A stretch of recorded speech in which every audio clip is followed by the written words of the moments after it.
ओम ब्रह्म सत्यम सर्वधार। मास गया पिंजर रहा, तमकन लागे काग। साहिब अजम न आइया, मंद हमारे भाग। बहुत ही सुंदर संत कबीर वाणी। आज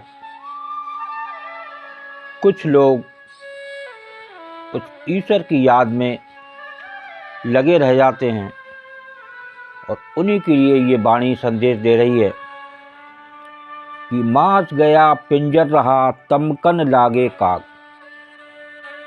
साहिब अजब न आइया, मंद हमारे भाग। तो ये जो वाणी है, जो हर पल उस प्रभु की याद में रहते हैं और शरीर से सूख जाते हैं, फिर भी कितने जन्म निकल जाते हैं तब हमारे प्रभु मिलते हैं। तो यहाँ पर ये वाणी उन्हीं प्रेमी जन के लिए संदेश दे रही है जो हर पल उस प्रभु की याद में लगे रहते हैं। तो आइए ये वाणी को श्रवण करते हैं, फिर ये वाणी क्या संदेश दे रही है उसके बारे में दास प्रयास करेगा। मास गया पिंजर रहा, मास गया पिंजर रहा, तपकन लागे का।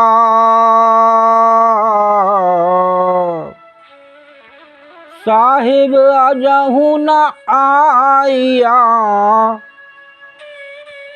साहिब अजहू न आइया, मंद हमारे भाग कबीरा, मंद हमारे भाग। मास गया पिंजर रहा, तमकन लागे काग। साहिब अजहू न आइया, मंद हमारे भाग।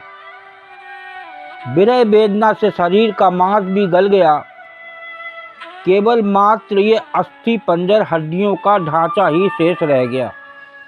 कितने ऐसे प्रेमी हैं जो प्रभु की याद में उनका शरीर सूख जाता है, उन्हीं के लिए ये वाणी संदेश दे रही है जो हर पल उस प्रभु की याद में रहते हैं और उसी में मग्न रहते हैं। और इस पर भी अब मृत्यु रूपी काग कौवा मंडराने लगा है। देखिए, इतना समय हो गया, शरीर सूख गया और मांस भी गल गया, सिर्फ हड्डियों का ढांचा रह गया। तो यहाँ उनके बारे में संत कबीर दास जी बता रहे हैं, अब मृत्यु रूपी काग भी मंडराने लगा है। कब वो काल आ जाए और वो पंछी उड़ जाए उसमें से। परंतु हमारे साहब स्वामी अभी तक नहीं आए, अर्थात हमें उनका दर्शन नहीं हुआ। ये हमारे दुर्भाग्य ही तो है। तो पता नहीं हमारे कैसे कर्म थे। बड़े बड़े संतों को, साधुओं को बड़ी बड़ी भयानक बीमारी होते देखा गया है, लेकिन वो बीमारी झेलते रहते हैं, लेकिन उस प्रभु से अपनी बीमारी का छुटकारा नहीं मांगते। क्या पता फिर से जन्म लेना पड़े, फिर बार बार आवागमन के चक्कर में फंस जाएं। इसी कारण ये जो भी आपकी इस शरीर में बाधा आती है, उसको खुशी खुशी अपना झेलें और उस प्रभु से शिकायत ना करें। क्या पता कब हमारे प्रभु आ जाएं, वो तो हर पल आपको याद कर रहे हैं। सतगुरु तो अंतर में पल पल करें पुकार, तू आज्ञाकारी होए के घट का पाठ होगा।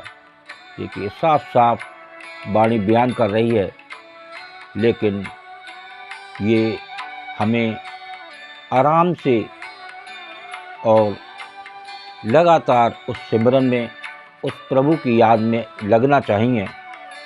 और जब आप तो क्या पता कब वो प्रभु आ जाएं, कब आपके दर्शन हो जाएं उनके, कब चमत्कार हो जाए। प्रभु का चमत्कार हर समय है। कितने संत आते हैं, कितने गुरु आते हैं, कोई ना कोई चमत्कार दिखा के जाते हैं। ओम ब्रह्म सत्यम सर्वदा। दास की कबीर वाणी अच्छी लगी हो तो ज़रूर शेयर करें और उस प्रभु की याद से दूर ना हो, क्योंकि बिना प्रभु की याद करे इस संसार से छुटकारा नहीं है। और वो 84 लाख योनियों में आपको भटकना पड़ेगा। तो इसलिए उस 84 लाख योनियों में ना भटकें। उस प्रभु से कब मुलाकात हो जाए कुछ नहीं पता, बस एक सिमरन, एक सच्ची याद एक प्रभु की होती रहे। ओम ब्रह्म सत्यम सर्वदा।